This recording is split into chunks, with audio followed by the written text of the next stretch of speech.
In this video, we're going to talk about self-doubt because I have a message that I need you to hear.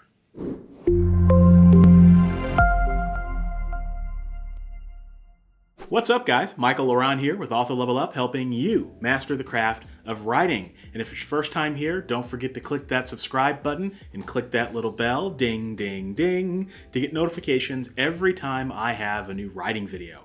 And I'm doing this writing video to talk about self-doubt because it is deep in the middle of winter as I record this, at least my friends on one half of the world, and it feels like every time we get to this part of the year, I start getting emails from people and I start seeing a trend in comments on my videos, and I start talking to writers who are all saying substantially the same thing, which is, I struggle with self-doubt. I feel like I know what I should be doing, but at the same time, I just get trapped and I get stuck and I don't know what to do. So if you deal with self-doubt, I hope that what I'm saying will break through to you and help you get to that next level of your writing career.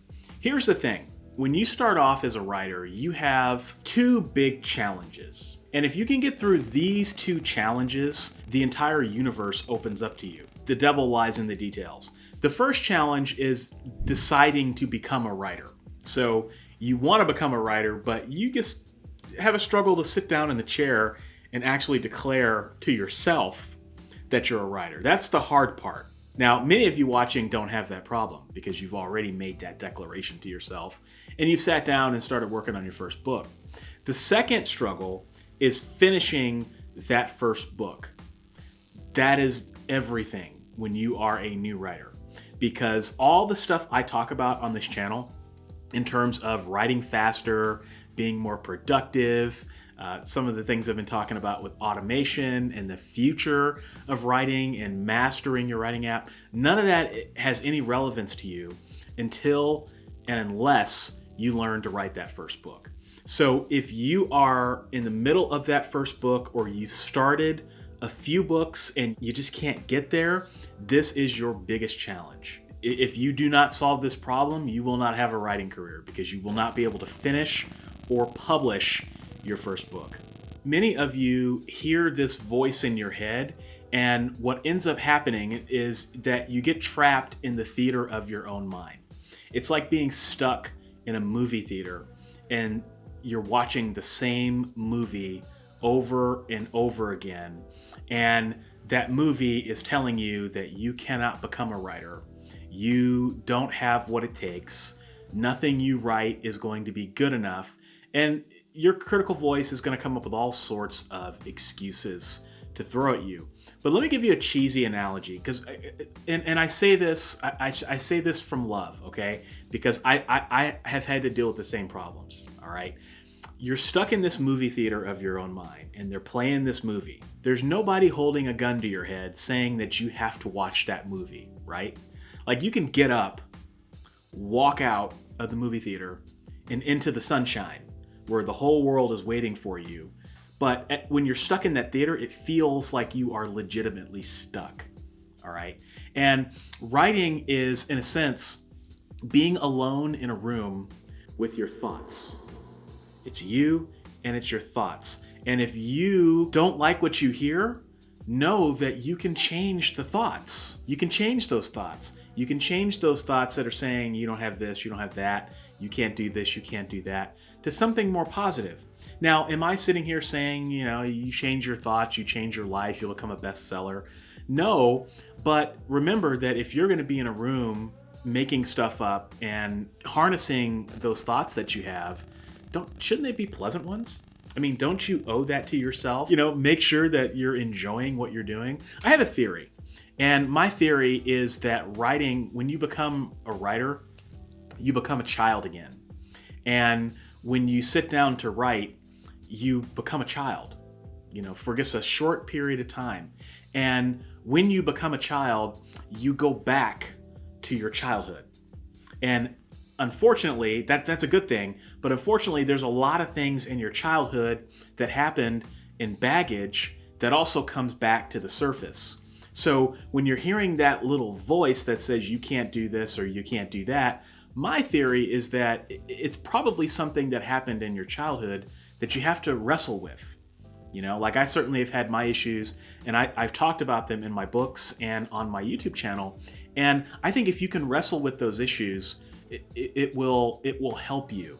And sometimes that might mean talking to somebody, like going to therapy, or figuring out what it is that triggers you and makes your mind shut down so that you can't do this.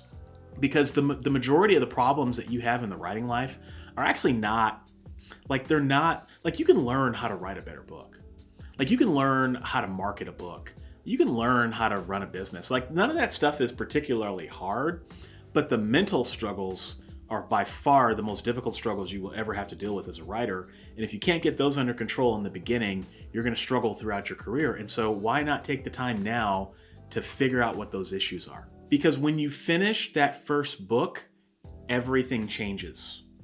Everything changes. Your entire perspective, your entire view of the world, your self-confidence, your mental health as a writer changes completely. But you have to get to that point. And from what I can see from many of you who are reaching out to me and who I've talked to over the past couple of months, many of you are so close that you don't realize how close you are. The reason you're doubting yourself is because you've never been through this process all the way before, and so you're not quite sure what to expect. But the moment you have been through the process, then you can look back and say, oh, okay, why did I waste my time on this? That was a waste of time. Or why did I do this? That didn't make any sense. I won't do that next time.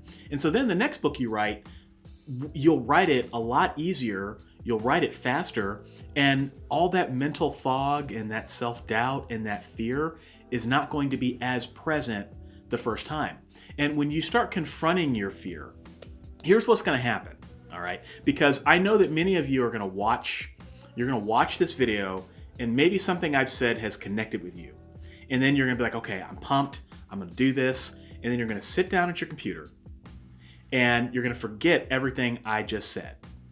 And that is because your critical voice, your brain, is that strong. It can fool you into a lot of things. But let me tell you what's going to happen, okay? Aside from what I just described, you're going to sit down and you're going to write, okay? And then you're going to tell yourself, I can do this, and you're going to keep pushing, because that is the simplest solution to solving the self-doubt problem, is to keep going. Because here is the secret. Self-doubt is just a voice. It doesn't have any agency, all right? So you're going to be writing your book, and then at some point, self-doubt's going to put the potato chips down. It's going to be watching you for a little bit with amusement. Oh, this is amusing. A writer thinks that they can actually do this. They put the potato chips down, and they cough for a little bit, and they wipe the potato chips off their mouth, and they say, no, you can't do this. And then you're going to freeze, okay? And then what I want you to do, if you can remember to do it, I want you to listen to exactly what your critical voice says next.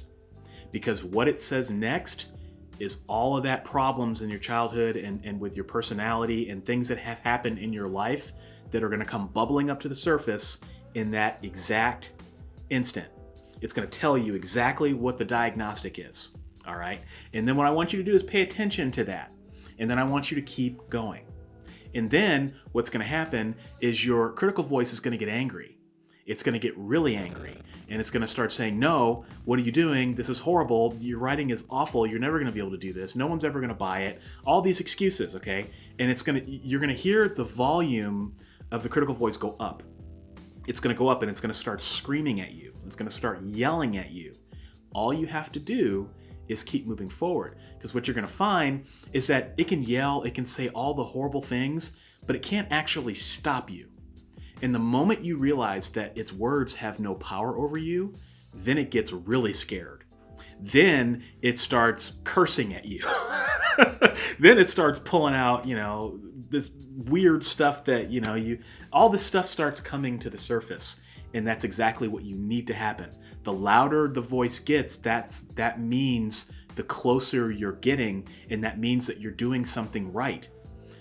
That's what a lot of people miss, okay? So when the voice starts screaming at you and saying things to you that really hit you hard in the gut, I want you to listen, But then I want you to keep going, because you just have to remember, when you understand that the words have no power, then you have all the power.